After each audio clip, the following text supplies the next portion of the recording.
Well, welcome to the Nihilo podcast. My name's Eddie. Glad you guys are joining me. And I've got a guest today. This is Crytal Ricciardi. She is a certified functional nutritionist and occupational therapist over in Washington State, where I am. And you can find her way to wellness.health. Crytal, thanks for being on with me. Yeah, thanks for having me. This is going to be a lot of fun because we know each other personally. And I am sort of kind of a closet health and wellness sort of nerd.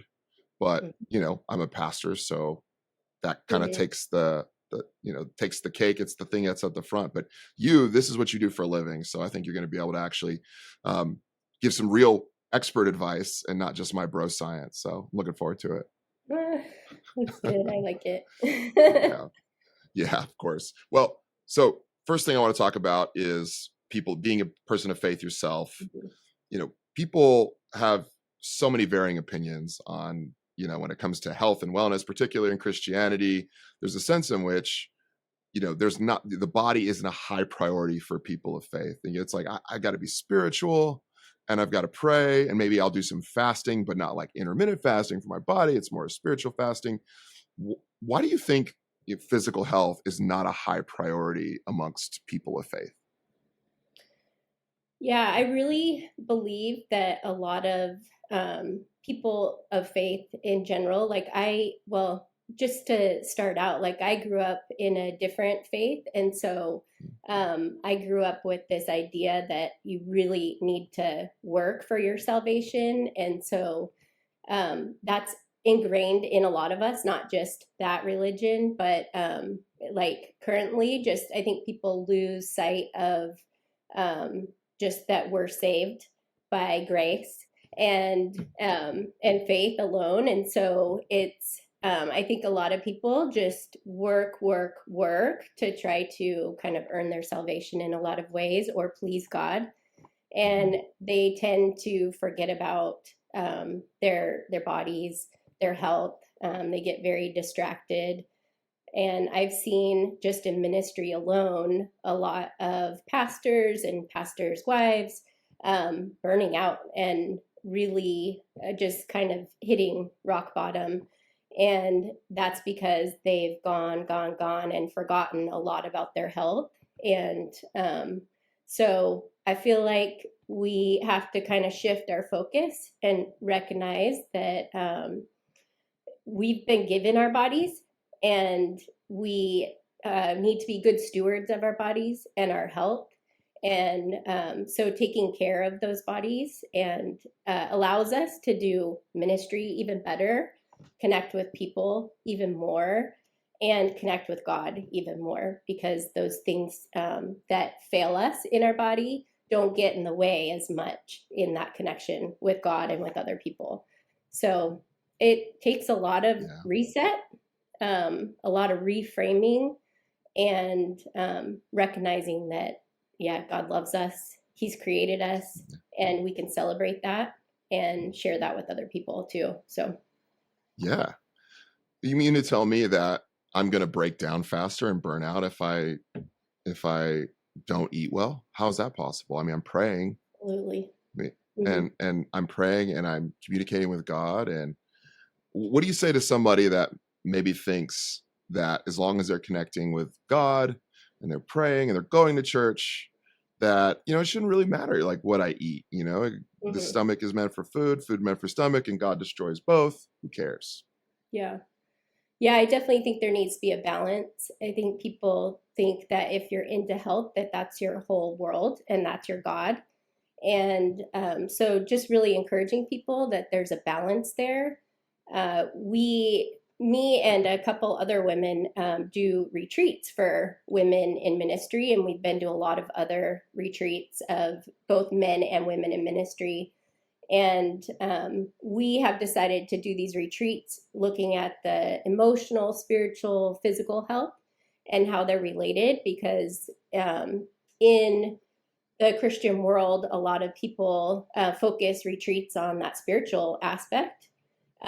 But a lot of people in ministry have these physical ailments, these physical break in their physical health that is limiting what they can do. And so helping people understand there's a balance, that all of those health related things, they don't need to become your God, but they do, as we focus on those things, we are actually honoring God in what we're doing, instead of, that becoming our God. And so I think, helping people understand that balance. And in those retreats, even when we were with other pastors, they all came to me and said, my body is breaking down. I need help with my physical self.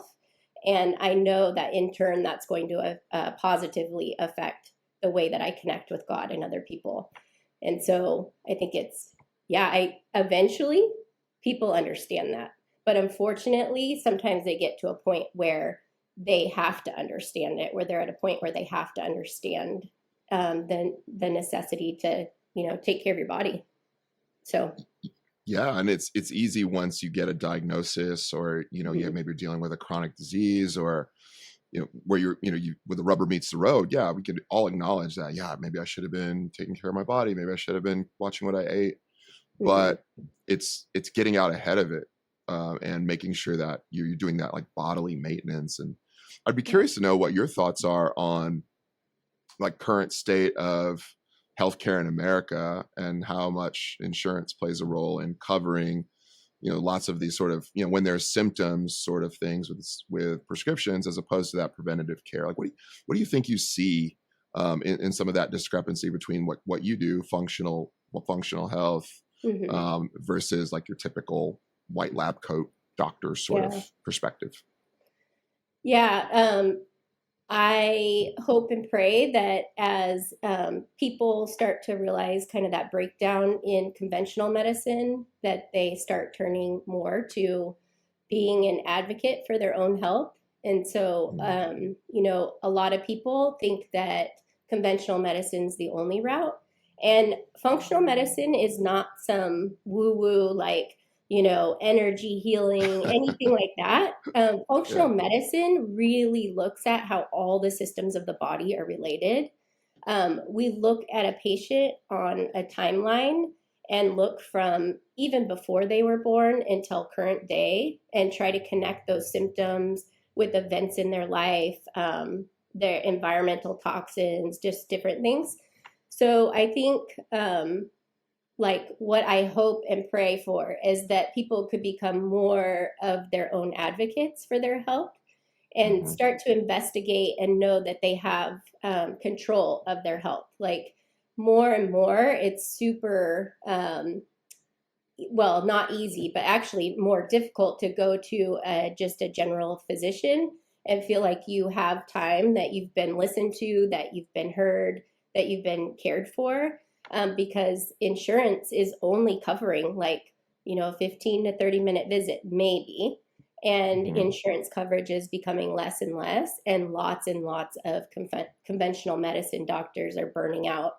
And so I've seen, even in my program, when I went back to school to become a functional nutritionist, I was actually in the program with a lot of physicians, a lot of pediatricians, a lot of chiropractors, everyone wanting to learn functional medicine so that they could actually meet the needs of their patients, and also just prevent burning out, because you can only go so Wow. long of seeing patient after patient after patient, 15 minutes, 15 minutes, 15 minutes. And all you feel like you can do is just hand them a prescription, because that's what they want. They want to feel like you were able to do something for them. So they're Hmm. left with just writing that prescription and handing it to you. But really getting to like those root cause is what I hope will happen as people start to transition more and more into functional medicine. I love functional medicine. I see the value like no other. So yeah. Do you think people look at it like a lot like for those who are less mechanically inclined, like a car, your check Uh-huh. engine light goes on, and you sort of put the piece of tape over the check engine light, and then something happens and it breaks down. You take it to the mechanic, you say, just get the car running. Yeah. And maybe people approach their own healthcare like that, where it's like, okay, I'm just gonna put the sticker over the check engine light, but then something starts happening, and so I got to go in. Can you just get the car back running? Like, fix this Right. this issue I'm having. And so you're saying, Mhm. advocate for yourself, like Mhm. consider your health, your responsibility, and maybe not a doctor's responsibility. And like, let's see what happens. Yeah, absolutely. Educating yourself, but also Mhm. as a practitioner, like I love to educate my patients so they Mhm. know what to ask for, so they know what to look for, so that they can start preventing any disease that may happen in the long run, maybe because of genetics. Or, I tell people it's really important to feel empowered that you can change what your genes say are going to happen to you. So a lot of people think, well, my mom had a stroke, or my mom had cardiovascular disease, or my Mhm. dad had a heart attack. I'm doomed. Like Yeah. that's what's going to happen to me. And I tell them, like, no, like you don't have to turn that switch on to turn those genes on. And Mhm. everything you do right now with lifestyle and diet and even caring for yourself spiritually is going to affect how that switch turns on or not. And so I get excited to help people see that, and that there's hope and there's preventative medicine. Like that's what it needs to be. And unfortunately, Yeah. our healthcare system is more of that triage and like first aid, like we have to do something. We get to that point where we just have to do something now, and we aren't doing Yeah. something way back. Right. So if you break your arm, that's great. Mm-hmm. Thank goodness we have an Absolutely. emergency room to go to and treat a broken arm, or maybe Mm-hmm. you tear a ligament in your shoulder or your knee or something. It's fantastic. But if you say you have, high blood pressure in your family and maybe history of heart attacks, Mm-hmm. and it's kind of like, what do you do until you have the heart attack later down the road? Or maybe they give you something for cholesterol, like a statin drug or something, to sort of manage that. But there's nothing beyond, hey, what might be those root causes? So I'd be curious to ask you, what do you think someone's listening to this, Dave? Maybe they're a person of faith or not, but they're saying, I do want to play more of a participatory role in my health, and I want to see a functional medicine doctor. Like, what am I looking for in Mm-hmm. the right functional medicine practitioner? Someone a coach, somebody that can actually get me going in the right direction, because there's so many out there, right? Like, what Yeah, sort for of sure. things should I be identifying? Yeah, there's a lot of people that aren't functional medicine certified or trained. There's, if you want to find a good practitioner, there's ifm.org, which is a great database to look and see which Mhm. physicians are trained in functional medicine. Maybe even a nutritionist trained would be on there, a chiropractor, a dentist. So functional medicine certification is, a big deal. It's awesome. I would recommend that to any practitioner, or even Mhm. someone who wants to get into wellness. Like that's just looking at the whole person is so important. Mhm. There's integrative medicine that is a little bit different. Naturopaths are not necessarily trained in functional medicine, but they're going to be also looking at root cause and using different forms of treatment. But so you do get kind of overwhelmed. Like you look at all of this and you're like, okay, who do I talk to? Um, as a nutritionist, I usually will meet with someone and kind of look at all the systems of their body and give them kind of a roadmap of this is where we go from this system breaking down. I specialize in the gut, so we always go to the gut because the gut is kind Mhm. of that second brain. It's kind of where everything happens. And so when there's breakdown in the gut, there's breakdown in the other systems. But I Mhm. try to direct people of like, this is where the system is broken down. So this is what you can do nutritionally and with your lifestyle. If we need to run further tests, we can do further tests. Um, Now, at least, like people have, health savings accounts, they can use that for testing, or insurance Right. will cover some of it. And so I just try to direct people and give them connections to where, even on their timeline, like when people start seeing connections between their symptoms Mhm. and events in life, this light bulb goes on and they're like, oh, if we can get back to that point in their life of working on those things, then there's healing throughout. Like from that journey on, so it's really cool when those light bulbs go on and they make those connections. So, um, Yeah. yeah, I mean, that was kind of a long Yeah. way No. around your answer, but Well, oh, I think it's a great, well, and I mean, we're at this weird spot in history where, maybe just 20 years ago, it was really hard to get access to the type of person you wanted to see, a mhm, nutritionist, a practitioner. But now there's like this overabundance of all of these people online, and some of them have yeah, like yep, TikTok accounts, and it's like, yep, how do I know? And so I think your answer is helpful. Like these are the sort of things uh-huh, you want to be looking for. But I think the point you make is important. Be an advocate for yourself. mhm, You're in charge of your health. You're only mhm, hurting yourself. We used to say, used to have a strength coach in football. I'd say, hey, if you don't work out, if you don't do the exercise, you're only cheating yourself. You're mhm, not cheating me. You're just cheating yourself. And that's true. We cheat ourselves by not putting that care in. And I can imagine, doing what you do, seeing the progress and seeing the excitement on people to go, man, mhm, I actually feel better than I thought I mhm. might, a couple days later or a couple weeks, couple months into the Yeah. program. So that must be awesome to see. Oh yeah, Mhm. it's super rewarding. But it's also really important to like remind people that they're individuals. And so I will like God made us so unique. And if we Mhm. are trying to like fit ourselves into this like box of, hey, so and so on TikTok said this, or so and so on Instagram said this, Yeah. there's a lot of like biohackers, which they like, I love them. I'm a total nerd. So I love like listening to what they're doing. Mhm. But like remembering that one size doesn't fit all, one diet is not good for everybody. If you hear someone say like, this is how you should eat and this is going to make all your problems go away and everybody should eat this way and there's no other way, I would turn it off and be like, okay, let's think about that because yeah, you're genetically made so different and we're Mhm. all just unique individuals. And so people want a quick fix or they want a quick answer of like, so and so that I listen to does this, I'm going to do this.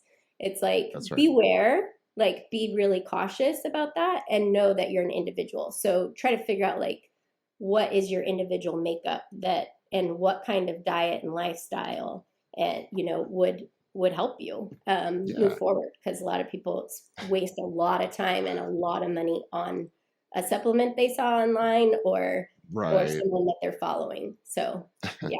It's true. And every, the N equals one principle is so important. Mhm. We're all unique. We're all made Yep. differently. We all have our own individual issues, predispositions, all those things. But what gets clicks on social media is the outrageous claims that, you should never eat X or you should only eat Mhm. Y or only take the supplement. And so people get really excited about it on either side of it. And so it Yeah. gets engagement, but it can often be very confusing for a person that's like actually trying to do their work and get healthy. Yeah, that's so true. I'll get like links from Instagram from my patients or my clients, and they'll be like, I saw this on TikTok or I saw this on Instagram. Like, what do you think? And I'm like, Yeah. oh, okay, well, let's back up. Like, okay, let's talk about this. Yeah, it worked for so and so, but remember what we talked about. Like, remember that you're at this stage in life.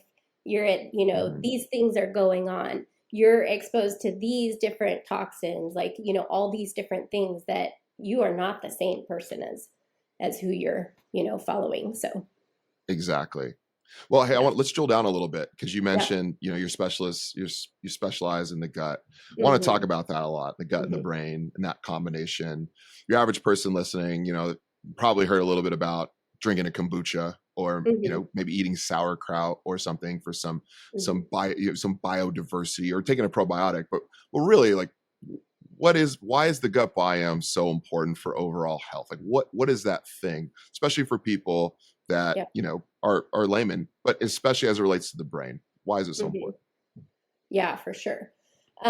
So our microbiome, like we're made up of more bacteria than we are human cells. So there's a lot of like crosstalk that goes on between that bacteria and our brain. And it will tell us, hey, I want sugar, I want to grow, I want to multiply, I want, so there's good bacteria, and then we'll just call it bad bacteria, but it's pathogenic bacteria. And these things kind of fight for a parking spot in your gut. And so if all your parking spots in your gut are taken up with this pathogenic bacteria, that's caused a lot of times from eating sugar, eating processed foods, stress, like all these different things break down the gut and only leave room for this pathogenic bacteria to grow. So all of that, they call the gut the second brain. And so a lot of times, and not a lot of times, God made us so that our neurotransmitters, the things that control our mood and the way we sleep and wake up, and our even our motivation and joy, more, we'll say happiness than joy, but like that all is made in the gut. And so in even our hormones, and our immune system is 80% in the gut. And so if we're not taking care of the gut, then there's breakdown in all these other systems. And kind of what got me into the gut and being so excited about the gut is working as an occupational therapist. I worked with people after traumatic brain injury and stroke, and kids with autism and cerebral palsy, and all these neurological issues. And we realized that when these kids with autism ate a nice, whole, clean diet without casein, which is in dairy, and gluten, then their behavior started changing. And so there's just this strong connection. There's also a strong connection between mental health and the gut, of course. And so when there's breakdown in the gut, there's breakdown in the brain. And I would say, 90% of the patients that I see have anxiety and depression. It's just super common. Of course, that's circumstantial, environmental, all of that. But almost all of these people have breakdown in the gut. Wow. And so we know that they are strongly connected. So if we can heal the gut, we can heal the brain. And, there's some big food triggers. There's a lot of triggers for breakdown in the gut. And so you'll hear the term like leaky gut. Yeah. Most Americans have a leaky gut. And so people will come to me and I'll be like, okay, you're showing all of these symptoms. They actually are all coming from the gut. So let's work on healing the gut so that you can, your hormones can be more balanced, your immune system can be more resilient, and your brain can feel better. There won't be so much like fire, like so much inflammation. Inflammation is such a big thing. There's so many things in our environment that are causing inflammation, and they're physical and also emotional, all these different toxins that are causing that breakdown in the gut, and then there's breakdown in the brain.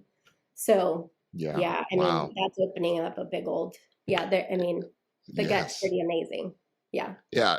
My goodness. I mean, to think about so many of the different neurological dysfunctions. I mean, even thinking, I'd be curious to know your thoughts on, Alzheimer's and dementia and some of these different things, maybe traumatic brain injuries, and how those might be, remedied or helped or aided through, working on the gut.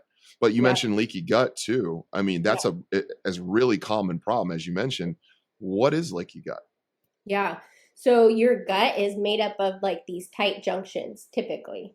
So your gut is supposed to be this really nice enclosed system that nothing goes out and nothing comes in. Everything should happen just staying in the gut. You absorb nutrients and you can utilize that. But with leaky gut, those tight junctions, they pull apart.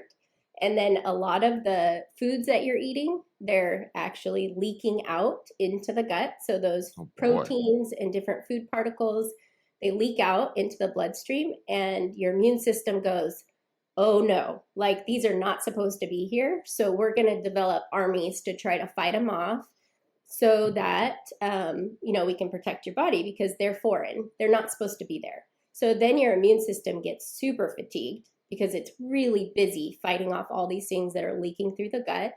And then Hmm. also toxins can come in as well. And so, and then you stop like absorbing nutrients the way you need to. So a lot of people just have a lot of nutrient depletion, and then causes changes in the brain too. So Wow. yeah, a lot of people have Wh- leaky gut. And even as you talk about like traumatic brain injury or post concussion, like mhm. instantly, the microbiome changes when you hit your head. So they've done studies to show Wow. like it completely changes like the minute you hit your head. And so we know that there's just such a strong connection there. So decreasing some of that inflammation, there's a lot of cool research about, post concussion and how you can support the gut and support the brain post concussion. So, Wow. as a football player, that's the whole concussion studies and Big deal. yeah. Yeah, Hmm. very big deal. Yeah, lots, billions Yeah. and billions of dollars on the line as a Hmm. result. A lot of the studies they're talking about here, but Yeah. sounds like it goes both ways, right? So Hmm. the gut can affect the Yep. brain, and the brain with it in the form of a TBI might affect the gut. Hmm. When it comes Yep. to the former, what is it? Is it something people are eating that's generally causing leaky gut? Like, Yeah. what is Yeah. causing this for so many Americans? Yeah, I mean, a lot of food additives, for sure, like food dyes, food coloring for sure is a big one. But also any of those processed Hmm. foods, sugar is a huge, I mean, when you talk about Alzheimer's, dementia, now the studies are saying if you make it to age 80, you have an 80% chance of developing Alzheimer's disease. And that is because Wow. of insulin resistance and issues with sugar. Our standard American diet has like a crazy amount of sugar in it. And they put it in everything. They put it Right. in tomato sauce. I mean, you look and you're like, what? Why did this need sugar? And I have my clients go look at all their labels. Like it's pretty profound when they're like, wow. When I tell them like you can handle about 5 grams of sugar, that's about it. Hmm. Anything above that, your pancreas has to work that much harder to, produce insulin. You And said five 5 grams, grams of sugar? 5 grams is hard to do. So we Yeah. know that just that sugar is causing inflammation. It's causing, they're calling Alzheimer's more of like a type 3 diabetes now. Hmm. And that's what's causing, all this huge uptick in Alzheimer's dementia. So taking care of the gut, but taking care of what you're eating, decreasing inflammation in the gut is going to decrease inflammation in the brain. So it's, Wow. So yeah, it's pretty so fascinating. diet related it sounds so if so it's correct me if I'm wrong, but I'm hearing Yeah. there's all these different dietary, you got these additives, you got maybe Yeah. all these different, junk oils, but especially Yep. you have these sugars, like Hmm. just an overabundance of sugar, which Yep. triggers inflammation Hmm. and harms the gut biome and Hmm. then triggers brain issues, which Yep. maybe, you could talk about whether or not it's brain inflammation, different things. Yeah. But Yeah. Dr. David Perlmutter wrote that book, Brain Maker, and Yep. you learning some of that, that connection is fascinating. But how the heck can an American get through just living their lives with only eating 5 grams of sugar? I mean, you pick up Yeah. every little granola bar, every little Yeah. snack thing, it's got 5, 10, 40 grams of sugar in it. I What am know. I supposed to do as an American?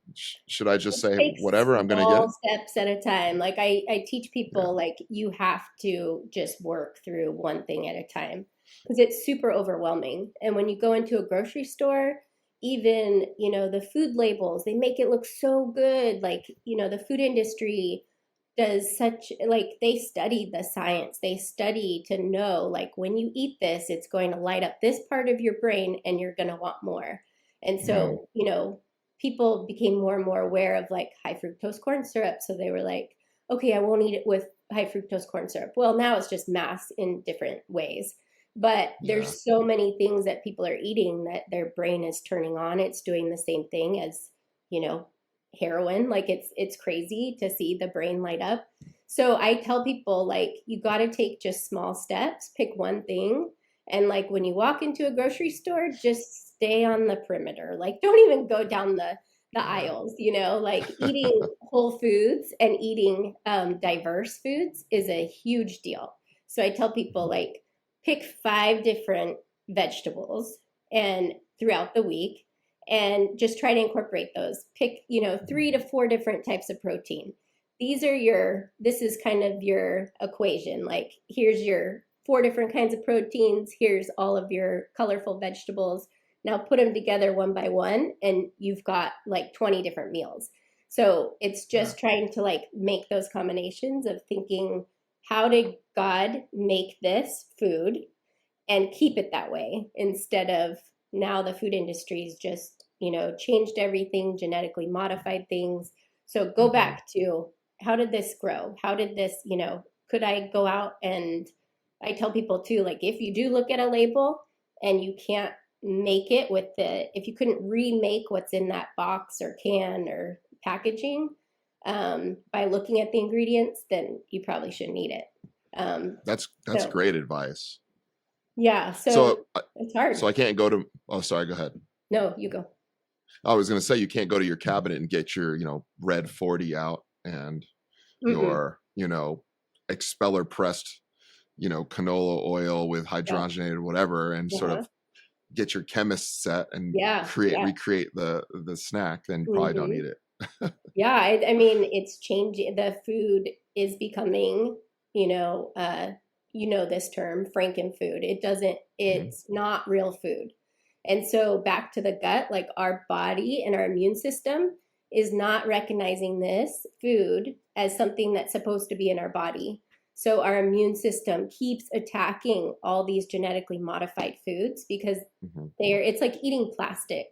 And so your body's like, oh, hello, that's not supposed to be here. We better get busy making Right. all these antibodies. And so I see it all the time. This autoimmune disease is just, it's skyrocketing too, because pretty soon your body starts recognizing your own proteins as something that are foreign, because of all of these foods that are not recognizable by our Mhm. immune system.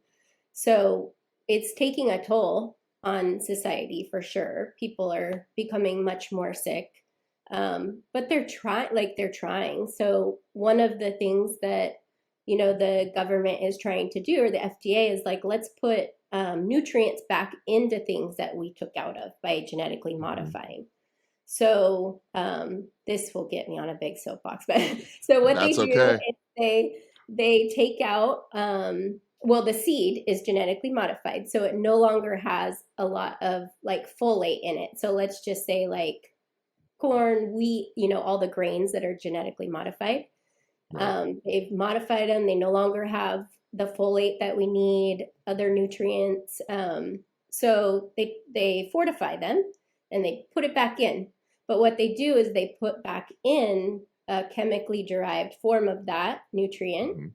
and a lot of us have a genetic modification or a mutation that cannot handle that. And so Wow. it causes all kinds of problems with the way we process nutrients. And then it also causes problems with cardiovascular disease and also mental health. So I educate a lot of my patients about this specific genetic mutation that 50% of the population has. So there's a lot of harm being done by changing the seed and changing foods and to make them more resilient, so they can mass grow them and they can withstand weather, and then spray them with chemicals. So it's a big deal. Yeah, and Hmm. it doesn't sound to me like any of that whole process is designed for the consumer to be healthy. Sounds like No. all of that is mostly done for economic reasons. Hmm. Would that be fair? Yeah. Yeah. Yeah, for sure. Yep. Yeah, And absolutely. And just the access to food is such a big mhm. thing too. It's nice that now, like at farmers markets, they're taking like SNAP, they're taking, food stamp type tokens and all of that. Like, I love that, but I'm not sure that the education's there to be able to, create even more access to those types of foods that, yeah, I should, the, people who are on SNAP or, food stamp type things, then they're really missing out and it's not fair. So Yeah, yeah. that's too bad. And that's really Hmm. sad. It's really Hmm. sad. And when you, entrust your, or like, again, it goes back to advocation, and it goes back to Yeah. doing your own research and taking ownership over your own health. Hmm. But when we outsource for our entire lives, we outsource our care to, the government, or to just the system itself. We're kind of left being sick and frustrated and underperforming for, our whole lives in all of this. And it really does go back to Yeah. this the going back to the gut and the Yeah. brain. That big connect, that's a huge connection for all of us. And Hmm. this idea that, hey, what we're consuming is affecting not just our physical bodies, but even the way we think and feel. It's Yeah. tragic in so many Yeah. ways. Yeah. And to be like productive in your day, or to make connections with other, people in your community, or if you have community, like making those connections, that it's so like when your immune system is affected and when Hmm. your gut's affected, it limits you from being around other people and like seeking Yeah, out that connection. And so you see it all the time. It's just this vicious cycle, just like, chronic pain. Like you're in pain, and then you're depressed, and you're depressed because you're in pain, and you can't get out and be a part of community, and you're just that's super right. limited.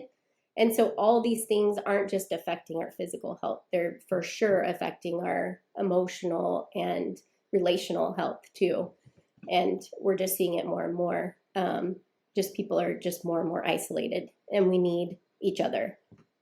And That's that's right. how God designed us, to just be in community. So It's bizarre. It's almost as if this whole system's intelligently designed, and that food and community and performance are all interrelated, and as if mhm. like there was some divine I transcendent know, force that's like making all this I together. know. It's weird. It's It's really weird. amazing, I do want to isn't it? ask, it is. Yeah. It is amazing. It's beyond comprehension for us, right? We Hmm. we see things in giant vats, or like Yeah. segments. This is my Yes. physical body, this Yeah. is my brain, this is how I think, these are my relationships, this is my Hmm. emotional health. But it's just not that Hmm. simple. Yeah. They can't exist by themselves. And Mhm. yeah, it's just cool. I think it is. It's really cool to see people come to those realizations. Maybe they don't know God, but as they start to like uncover these things and be seen and be known and be heard, they start to realize like, wow, like there's someone that really cares about me. And Mhm. and it's like it just turns them to who their creator is. And even in food, like that's why I love, I'm a total foodie. I love going to farmers markets. I love going to restaurants. I love to find healthy food. And Mhm. it just amazes me. Like it all points back to God, of like, he allowed things to grow at certain seasons so that they could bring different like energy to us too. Like it's Yeah. pretty cool. In the spring, things grow up high, and there's lots of colors, and that's when in the spring we're like, okay, let's go, let's get out. And especially here in the Pacific Northwest, but he designed True. those foods to have certain nutrients at certain times. And then in the winter, all these foods that grow in the ground, and they actually like ground us, and we just kind of, not so much like hole in, but we're just like resting and calming. And then Yeah. as soon as spring comes, and just that all the different colors and all the different just intricacies of food, I just think it just points to God. Crazy. It's pretty cool. I wonder how much there is too about what we don't know, even when it comes to, some of the colors of the Hmm. vegetables and some of those things. You talk about those like phytonutrients, all these like Yeah. little Yep. things. I wonder how much there is to still uncover about food. But I do want to ask you one more Yeah. thing about the gut before I Yeah. forget. Yeah. What do you think about antibiotics? Should we Um, take them? Should we not take them? yeah, I think, What do they do to the gut? yeah.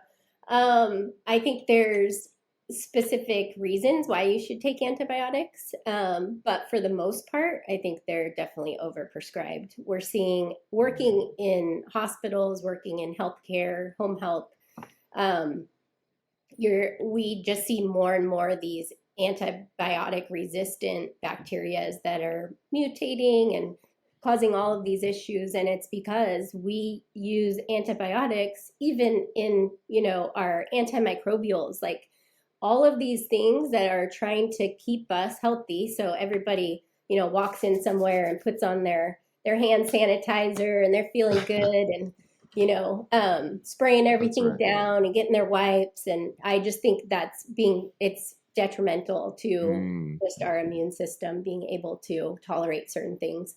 So then add antibiotics onto that. Those antibiotics are killing off the good bacteria. They're killing off the bad bacteria, but they're also killing off the good bacteria. And over time, you'll see leaky gut because there's no longer a balance between the good and the bad bacteria. So there's this dysbiosis. It's just an imbalance that's causing the gut to leak. So we see all kinds of issues with that, but it's not only in taking an antibiotic, it's in all the sprays and all the cleaners and everywhere that it's that whole hygiene hypothesis that we're just too clean.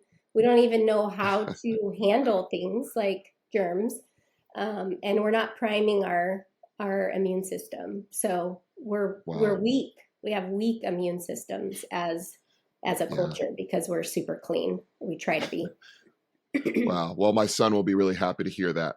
I don't think he likes to take showers or baths or anything. So no, but seriously, when you think about it, you're hearing about, antibiotics in animals, hormones, but also like glyphosate, the Roundup crops, the stuff that's happened to the soil. There's so much happening here that, and I was reading, how the soil quality in the United States is just destroyed because of some of this stuff and how we're not getting some of these essential nutrients anymore. The hygiene hypothesis, unbelievable. And I think, I can't remember who said it, but it was, you talk about overprescribing antibiotics. Someone was saying something like, well, if you don't take an antibiotic, you'll be sick for a week. But if you do take them, well, you'll get healthy in about 7 days. And I just thought that was funny because it's like not that big of a difference if you get the flu or, get a cold and you're, respiratory cold and you're taking an antibiotic. Yeah. I mean, I am congested right now because I joke because new gym, new germs. I'm like, okay, well, I've been exposed to the same germs, same people for a long time. I'm at a new place, a new gym, and I'm like, okay, here's some new germs. Let's try it out. Let's prime my immune system, and then I get a cold. But I'm like, oh well, I'm not taking antibiotics because I don't feel like I absolutely need to. So I'm just, I take all my things. People laugh at me because I'm spraying my throat with B-propolis and taking my quercetin and zinc and, and I'll get there. So I think antibiotics are definitely causing issues, and glyphosate. I mean, glyphosate's a huge thing. It really is. You see a lot more people, people like to joke like this whole gluten-free thing where people are like, oh, you eat gluten-free, and I'm like, well, it's not always the gluten. It's a lot of times the glyphosate that's being sprayed on these crops that are causing the issues. And so it's hard to distinguish because we see people, or I see people all the time, and I'm sure you've heard of people that go to other countries and they eat all the gluten and they're like, yes, this is awesome. And they don't have any problems at all. Yeah. And then they come back to the States and they try it and they're wrecked. So that's a big thing. Yeah, it's not just gluten itself necessarily. It may be, but also just the way the wheat has been treated over the course of its life.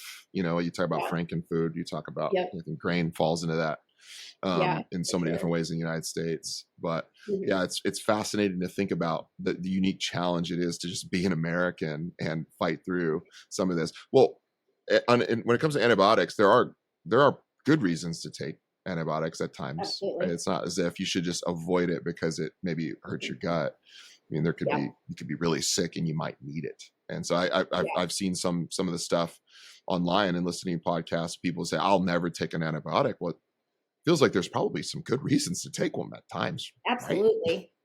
Yes, absolutely.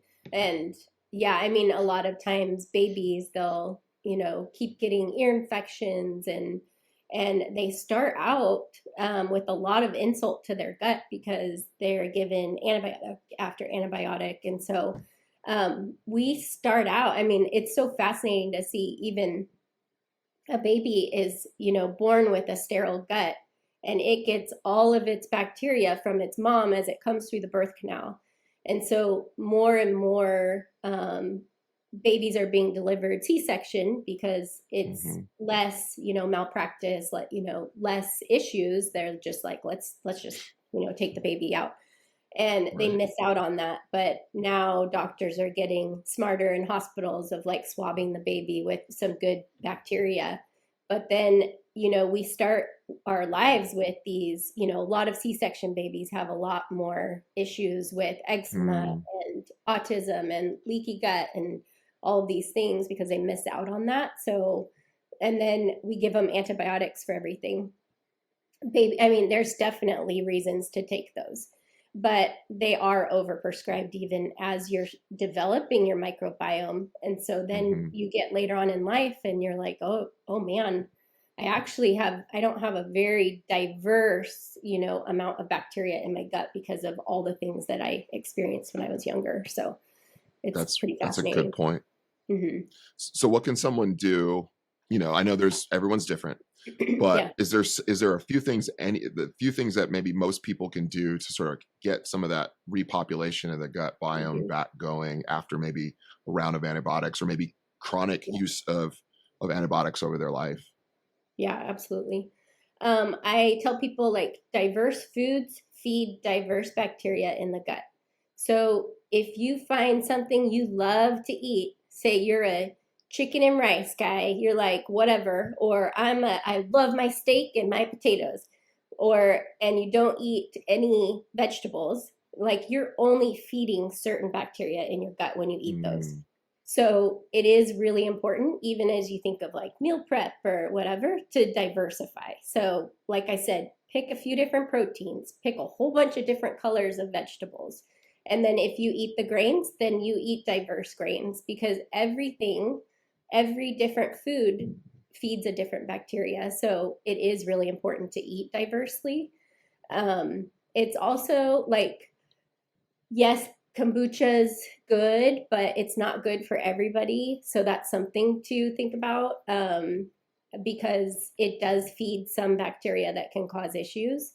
But for the most part, it's good, but there's a lot of sugar in a lot of kombuchas. Yeah. That's right. And probiotics, like people get really crazy about probiotics and they go and they just grab it says it has so many billion strains, I'm going to take it. And it's really important to look at probiotics as you need a very specific strain of probiotic to remediate a very specific issue. And so if you're just taking probiotics, they're actually not going to do much. It's actually a waste of your money because you can't make stuff grow that's not there. So if you just took a bunch of probiotics, it might help you for the short term, but it's not going to help you for the long term. So getting back to like the root cause of figure out what's going on. A lot of people come to me and say, I have IBS. I'm like, well, that's actually not even a thing really. So let's try to figure out like what's causing your irritable bowel. So like getting more to like the root cause of something. IBS is just a term that doctors use when they can't figure out what's going on, or someone just has an irritable. That's reassuring. Yeah, so it is important to kind of figure out like, why do you have gut upset? Why do you, is it stress? Is it the food you're eating? Is it hormone imbalance? Like what's going on? So, eat diverse and eat whole foods and, cut down on the sugar and definitely. And what a great place to start, right? It's very simple. It's eat food as close to the way God made it as you can, especially around that, like you mentioned, on the out perimeter of the grocery store.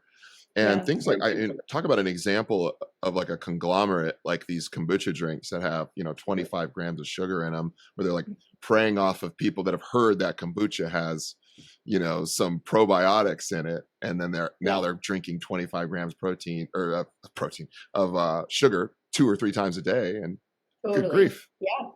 Yeah, they think they're doing something and then they come up with the prebiotic sodas. So they're like, oh, we're going to put some prebiotic because we do know that we need to feed the bacteria that's already there. And Right. prebiotics are the food for the bacteria. Mhm. But that would better come from like onions and garlic and asparagus and like those kinds of fibrous foods. That's what's going to feed the bacteria Right. instead of taking a prebiotic soda or like drinking a prebiotic soda.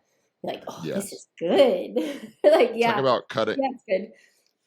Talk about cutting off your nose to save your face. Like, oh, just to Yeah. get some prebiotic fuel in my body with Hmm. 20 grams of sugar Yeah. and cause another issue. I know. And I I know. It's had a smart. right, right, and I had a certain. I don't want to say, but I had a certain family member, let's say, in a theory, in a vacuum, Hmm. that used to get stomach aches, and they're a little older, and so they heard that probiotics were good. So every time they had a stomach ache, they just took a handful of probiotic pills, as if that would do anything to help their stomach feel better. Uh-huh. But like, what's the point of that? So, Yeah. um, Did you all hear right, one more. that? What's Okay. that? Did you hear that? Was it a No, what weird? happened? Okay. Okay. You Sorry. get something in Wait. your headphones? Yeah. Oh, I'm sorry. Okay. Is that from me? No. No, I think something was coming through on my phone. So I was like, wait, you're not hearing that, are you? That's funny. No, I didn't hear Okay. anything. No. Okay. Technology, right? Yeah. So I want to do one more thing before Hmm. we're done here. There's we talked about it, but there's all these sorts of different diets, especially Hmm. they pop up on social media.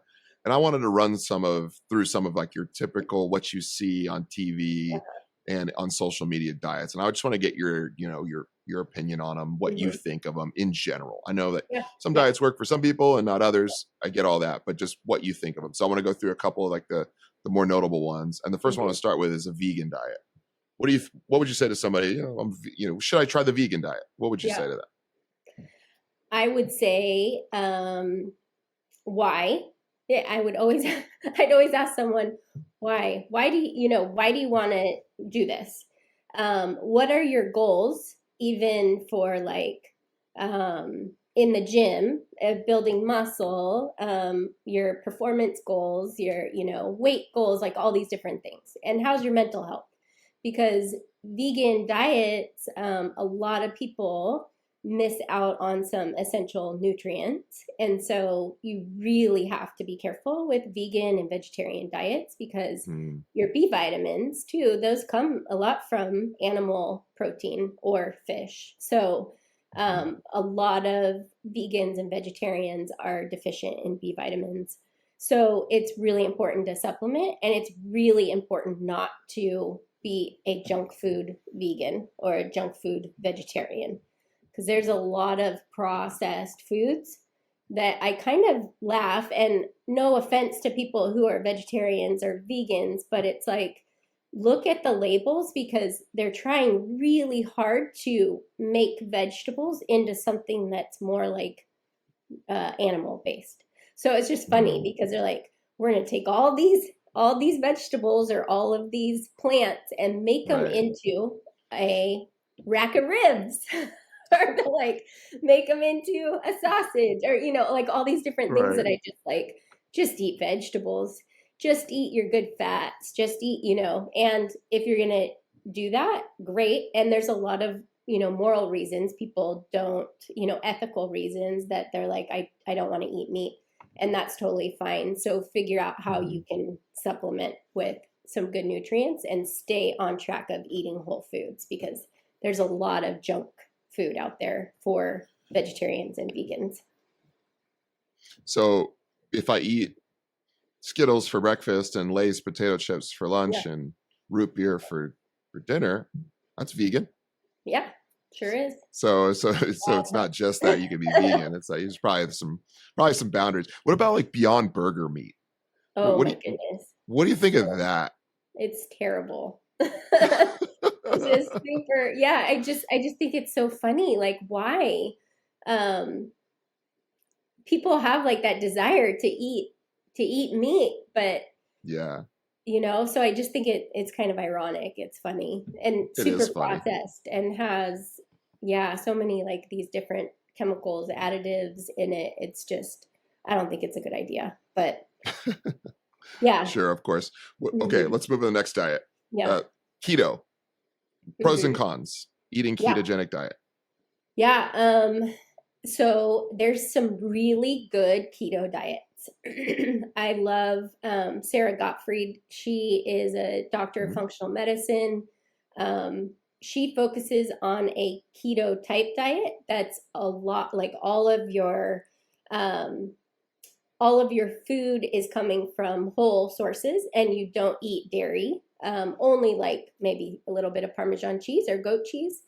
But, typical mainstream keto is let's have cream cheese in everything. Let's eat a lot of bacon. Let's put half and half or whole cream in stuff, trying to increase that fat level, of course, so that you start to burn fat for fuel. um, and I think people get pretty unhealthy doing that because you can only stay on that diet for so long. Um, Ah, and also, performance wise, like, is that the best diet for you when you're, working out hard? Some would say yes, and some would say no, but it's also super helpful. A healthy keto is super mhm. helpful for balancing hormones. So I work with a Okay. lot of men and women in mid 40s that, they're either in perimenopause or men with low testosterone. Like it is important to balance your blood glucose. And that's what it's about, like looking at your blood glucose and the ketones. So there's a lot of good things about keto if it's done right and for a short period of time.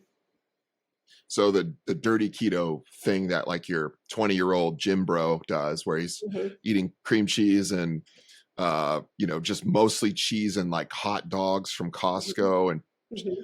the cheese off of pizza, and he just goes, "This is keto." It's probably good. So you're saying that's not healthy? No. Oh No, no, it's that's not. And terrifying. when you're in your 20s, you think you can eat like that. So you're like, yeah, I'm just gonna I'm just gonna try this. Yeah, And then you become 40 and you're like, oh no, what did I do? I've made a grave mistake. Yeah, Dirty it will for keto. a while. And it's amazing how well it works for people. They'll drop weight Mm. quickly, but they'll also, as soon as they come off of certain diets, they'll just gain it right back. And you know what? Oh wow. Toxins love fat. And so they hang Mm. out in fat. And when you lose weight quickly, all those toxins are released into your bloodstream. And if you're not equipped to manage those toxins, you'll become even more toxic. And so you just gain the Oh, weight back. So I always tell people, like, be careful of those the diets where you quickly lose weight. It's actually not healthy to quickly lose weight, especially if you don't have a good detox system. So that's yeah, good. That's yeah. great wisdom. Because Mhm. keto is becoming really popular, and like you mentioned, there are some good uses for it. Maybe there's Mhm. certain times to use it. I mean, Dominic D'Agostino, he just Mhm. cancer, talking Yeah. about killing cancer with Mhm. ketogenic diets. There's a Yes. lot of good research around Mhm. that, and so, but Absolutely.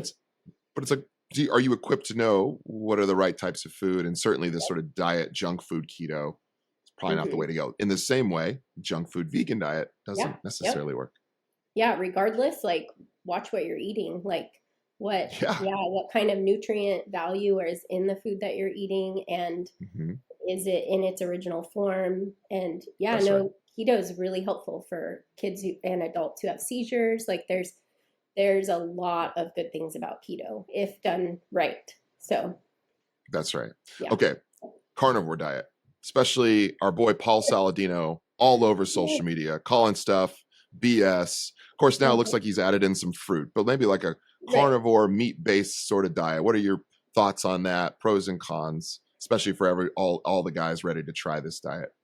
Yes, I get this all the time. The like carnivore diet is the only way. And he's Hmm. probably one of those that are like, this is it. This is the only way, guys. Like everybody should be a carnivore. And I go, oh no, because like I said, everyone is made up genetically different. And so eating all of that animal based protein and not getting any fiber. Like fiber is super important for gut health. You know, and meat is only feeding, like I said, only feeding certain bacteria in the gut. And not everyone has enzymes to digest and break down the nutrients from protein. So if all you're eating, you know, protein can't really exist without fat. And so you're eating a lot of protein and fat, which is great in some ways, but you're missing out a lot on the good fiber that's going to balance your blood glucose, feed good bacteria, help your brain health, and they'll have a reason for it for everything. So you know, that's right. So you just have to remember that you're an individual. That yes, you can kind of explain away everything in a carnivore diet of why you should eat carnivore, but I've seen different people do the carnivore diet, and some do really well and some do terribly. They just, like, their gut is not happy and it doesn't work with their genetic makeup. So, but then I've seen a lot of people who may have had like really complex issues that no doctor could figure out. And they've done a carnivore diet and they're magically better. So they must have the genetic makeup to be able to handle that. So blood type has a lot to do with it too. It's really interesting. Oh, really? The blood type. So type O is usually more of that meat eater. Type A is more of a vegetarian. So there's all these things that you can kind of like throw in there to go, yeah, maybe this isn't for me. So yeah, and then that goes back to this idea of paying attention to your own body. Like, don't follow a formula. You know, that's a big challenge with all the abundance of information out there. But that's sort of why it's important to educate yourself, why podcasts are helpful, why seeing an actual professional and not just following the latest TikTok advice is always a great idea. All right, last diet. My favorite diet in high school, okay? I'll just full disclosure. The bodybuilding diet, sort of the high protein, no fat, moderate to high carb, chicken breasts, rice, no salt. I'm just trying to get ripped diet. 1,700 calories, 2,000 calories. What do you think of something like that? Short-term, long-term, pros, cons. Right. Yeah. So pros are a lot of us a lot of people that I work with too don't eat enough protein. And we need more protein the older we get. And we always think when our kids or the younger generation needs more protein because they're so active, but we actually need more and more protein as we get older. And so from that aspect, like, it's good if we're really focused on getting enough protein. And those proteins are building blocks they're made up of amino acids, and those amino acids are what make up neurotransmitters. So it does affect your mood and your motivation and your affect, all of that. But what are your goals? So if you're going to put your body through that stress for a time, and that's what you want to do, and you for the end goal of being ripped, being in a bodybuilding competition, whatever it is, I think short term, maybe your body can handle that. Most people that are in that frame of mind, takes a lot of discipline that they can get to that point where, they have that end goal, but then it's pretty like addictive too. Like, we're just going to keep going with that.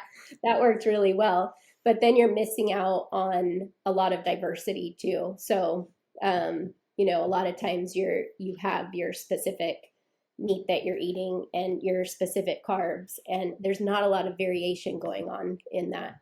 So, there's in the CrossFit world, paleo was, a huge deal, and still is a pretty big deal.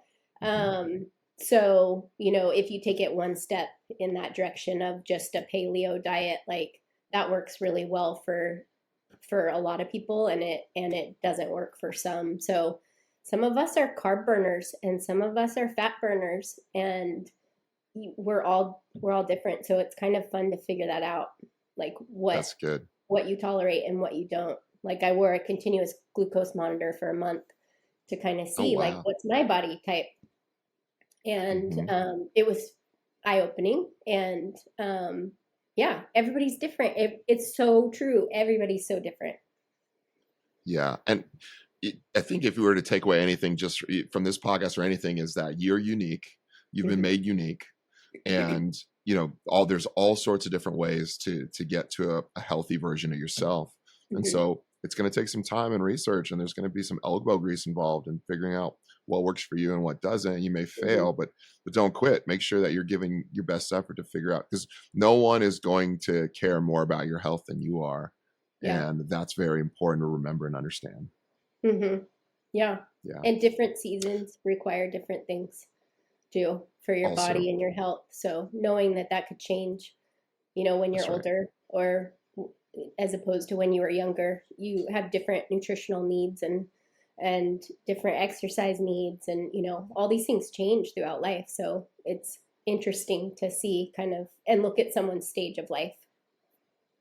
That's right. So. Yeah. Hormones change over time. Mhm. A pre-baby, post-baby for women. Yep. Testosterone is going to, trail off as you get old. There's just so many Hmm. different variables for Yep. people. And so taking a random diet and going, yes, this is the way, Yep. is just, it oftentimes leads you just down such a weird path. Yeah. Yeah, It's, and to know that you probably can't stay on that type of diet. mm, I always help people to come up with a lifestyle diet that's super sustainable, that is doable, nothing like crazy. Let's do even like an elimination diet and figure out what are your trigger foods, and then we can build a lifestyle diet off of that, something that mm, is sustainable for you. And of course, you're going to be so much more successful if it's sustainable. And you see the changes in your mental and physical health. It's just, yeah, it's so cool to see when people start eating whole foods, how they wake up. It's like they've been in this slumber, and then they're like, oh my goodness, like I feel so much better. Like it's just oh, so cool. I'm like, yeah, that's how like God intended us to eat, is to eat these whole foods for real. yeah. Go figure. I The know. way the way God made you is important, and you Mhm. interact with food the way He's designed you to do, and you move the way He's designed you to do, and Yeah. things start to work out really well, which Mhm. is awesome. Crystal, Yeah. where can people find you online? Where can they hear Mhm. more about what you're doing? Yeah, you can check out my website. It's waitowellness.health. So you can check that one out. That's also my handle name for Instagram is waitowellness.health. Mhm. Um, yeah, that's probably the best Okay. way. Yeah. Yep. So So I work at a, waiterwellness.health. what's that? Go ahead. So go ahead. Oh, I said I work at a naturopath clinic too. I see patients there. I'm in Bellevue, Washington. So I don't know who's local or not, but I also see clients all over the US, even the world sometimes. It's kind of fun.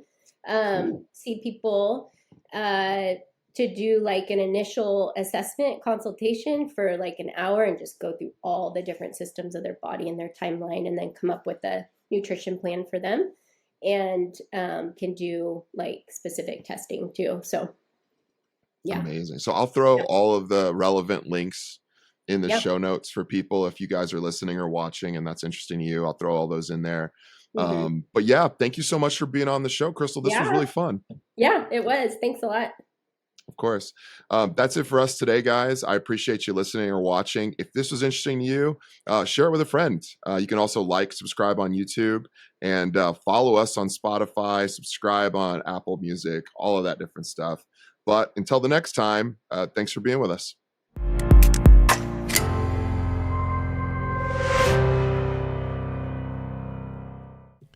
One more thing. The statements in this video or audio have not been evaluated by the FDA, the U.S. Food and Drug Administration. Information provided here is not intended to diagnose, treat, cure, or prevent any disease. The information provided by this website and or by this podcast is not a substitute for a physician visit and should not be taken as medical advice of any sort or kind. This is a list of resources for further self-research and work with your personal physician if needed. By using any of this information, by watching, listening, or reading it, you are accepting responsibility for your own health and health decisions and expressly release this podcast, its participants, and its websites from any and all liability whatsoever, including that which might come from negligence. Also, don't smoke cigarettes, don't do drugs, stay in school, don't touch hot surfaces, and please wear your safety glasses when cutting wood.